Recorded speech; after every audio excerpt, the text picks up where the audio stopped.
Good afternoon, students. Today we will start our next poem. The name is Bedroom Skating. जैसे कि नाम से ही clear हो रहा है कि ऐसी स्केटिंग जो कि बेडरूम में की जा रही है. स्केटिंग आपने वर्ड सुना ही होगा.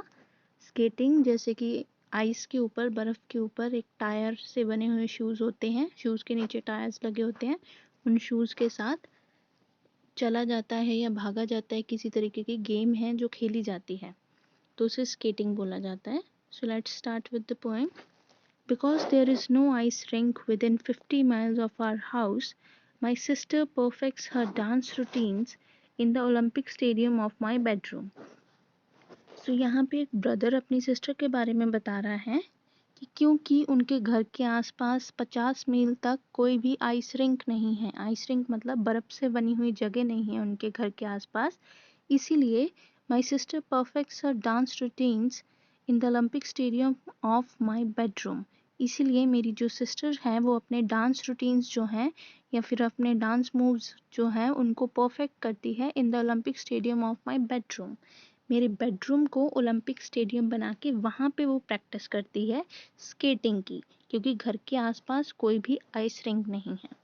तो एक ब्रदर है जो कंप्लेन कर रहा है कि उसकी सिस्टर उसके घर के आसपास, उसके बेडरूम के आसपास वो स्केटिंग करती है और उसको परेशान करती है क्योंकि उसके घर के आसपास ऐसा कोई भी आइस रिंक नहीं है जहाँ पे वो प्रैक्टिस कर सके.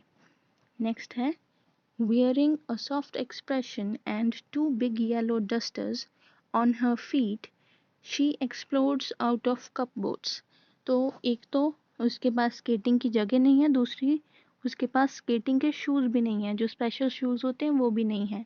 तो इसीलिए वो एक अपने फेस के ऊपर एक अच्छी सी स्माइल रख के, एक अच्छा सा सॉफ्ट सा एक्सप्रेशन रख के अपने दोनों पैरों के नीचे येलो कलर के डस्टर्स रखती है. यहाँ पे डस्टर्स कपड़े हो सकते हैं येलो कलर के, या फिर जो डस्टर हम यूज़ करते हैं बोर्ड साफ़ करने के लिए वो भी हो सकता है. दोनों में से कोई एक. कपड़ा जिससे हम सफाई करते हैं उसको भी डस्टर बोलते हैं, तो वो भी हो सकता है. तो येलो कलर का अपने पैरों के नीचे रख के वो जब स्केटिंग की प्रैक्टिस करती है तो इधर उधर टकराती रहती है. कपबोर्ड्स होते हैं अलमीराज, तो जब वो अलमीराज के साथ या इधर उधर कहीं टकराती है तो बहुत ज़ोर की आवाज़ें होती हैं. एक्सप्लोड्स होते हैं. एक्सप्लोड्स मतलब जैसे बम का कोई धमाका होता है तो ज़ोर से आवाज़ आती है, वैसे ही आवाज़ें आती है जब वो कहीं टकरा जाती है. तो आगे है to an avalanche of music and whirls about the polished line in a blur of double axes and triple salcos. So to an avalanche of music. तो जिस तरीके से एक स्नो का मान लीजिए कि बड़ा सा टुकड़ा अगर पहाड़ से नीचे गिरता हो, वैसी साउंड्स आती हैं.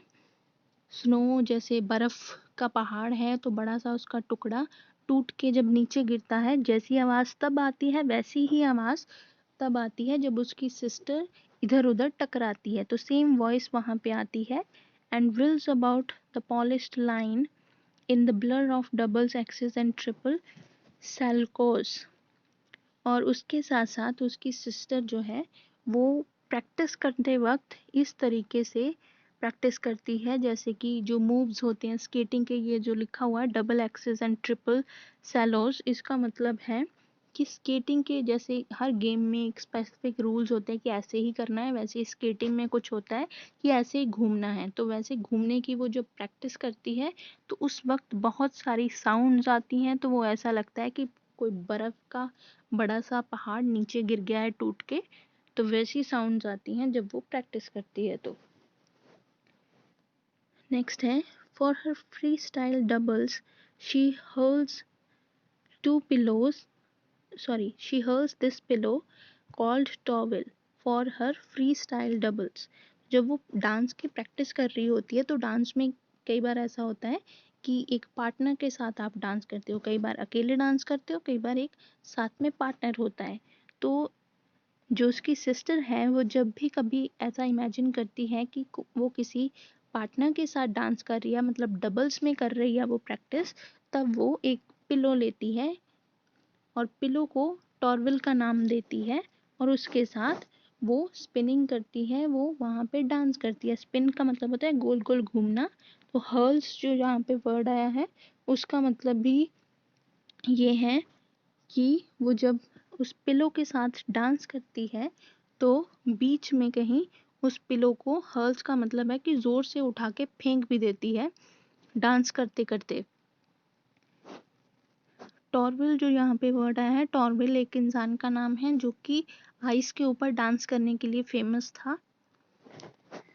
तो जो सिस्टर है वो पिलो को टॉरविल समझ के उसके साथ डांस करती है और बीच बीच में पिलो को जोर से नीचे फेंक भी देती है। From here to breakfast time, while spinning like a hippo round and round my bed. यहाँ से लेके उसके बेडरूम से लेके ब्रेकफास्ट टाइम तक, मतलब जब सुबह होने होती है तब से लेके ब्रेकफास्ट टाइम तक सिस्टर जो है वो प्रैक्टिस करती रहती है अपने ब्रदर के बेड के अराउंड।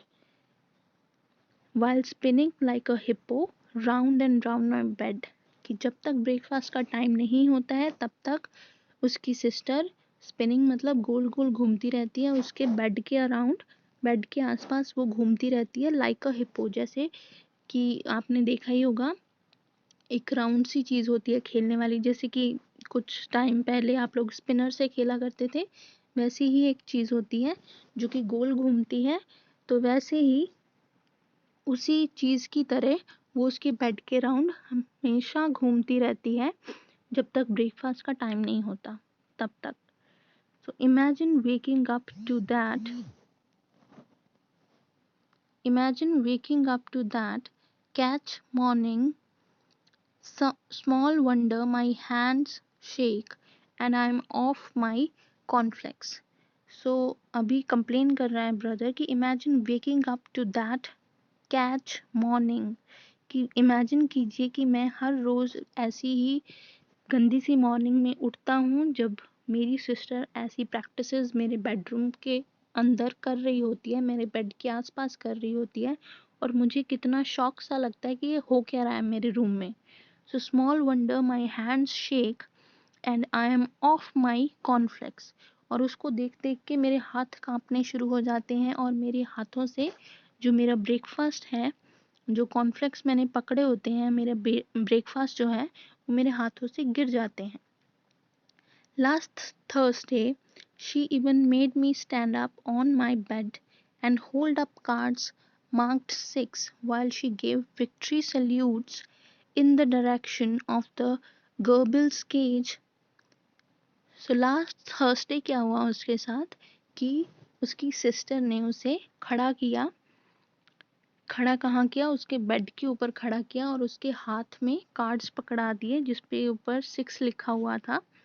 तो कार्ड्स जब पकड़ाए तो ऐसा मतलब उसे दिखाया गया कि उसकी सिस्टर को प्राइज मिला है, और जो स्केटिंग की प्रैक्टिस वो कर रही थी, जो डांस की प्रैक्टिस वो कर रही थी, उसमें उसे प्राइज मिला है। इस तरीके से अपने ब्रदर को उसने बेड के ऊपर खड़ा कर दिया कि वो उसे प्राइज दे रहा है, और वहीं पे उसने एक विक्ट्री स्पीच भी दी।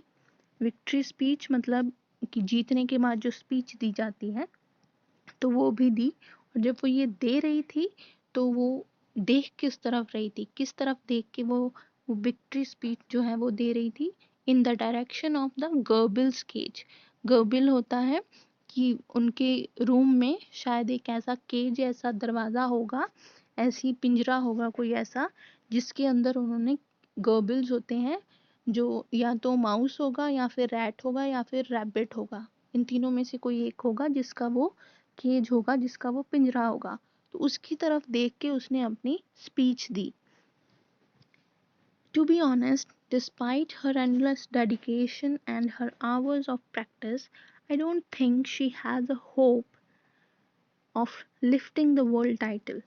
अभी ब्रदर जो सच है वो बोलने जा रहा है। टू बी ऑनेस्ट कहता है कि जो सच्चाई है वो ये है, डिस्पाइट हर एंडलेस डेडिकेशन, उसकी जो एंडलेस डेडिकेशन है, जो उसकी मेहनत है जो कि कभी रुकती नहीं है, उसके बावजूद, and her hours of practice, जो कि वो घंटों प्रैक्टिस करती है उसके बावजूद, I don't think she has a hope of lifting the world title, कि वो कभी भी वर्ल्ड टाइटल लिफ्ट नहीं कर सकती, मतलब जीत नहीं सकती है वो कभी भी वर्ल्ड टाइटल। भले ही वो बहुत मेहनत करती है, बहुत प्रैक्टिस करती है, लेकिन फिर भी वो वर्ल्ड टाइटल नहीं जीत सकती, ये मुझे पता है। बट हु केयर्स, लेकिन वो ये भी कहता है कि किसको पड़ी है इस बात की, किसी को कोई फर्क नहीं पड़ता कि वो वर्ल्ड टाइटल जीतती है या नहीं जीतती है। She may not get the gold, but I will bet there is not another skater alive with wall to wall mirror on my on her bedroom floor।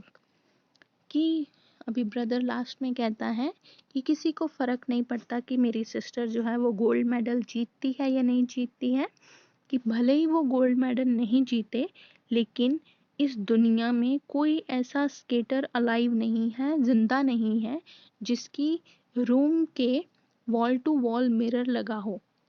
मतलब स्केटिंग करने के लिए, जो खुद को देखने के लिए कि वो स्केटिंग किस तरीके से कर रही है, उसकी हर वॉल के ऊपर मिरर लगा हुआ है उसकी सिस्टर के। और उसके जो बेडरूम का फ्लोर है, मतलब जो ज़मीन है उसके बेडरूम की, वहाँ पे भी मिरर लगा हुआ है। और ऐसा कोई भी स्केटर जो ज़िंदा नहीं है जिसके रूम में ऐसा सिस्टम हो, ऐसा किया गया हो। तो इसीलिए उसकी सिस्टर बहुत स्पेशल है।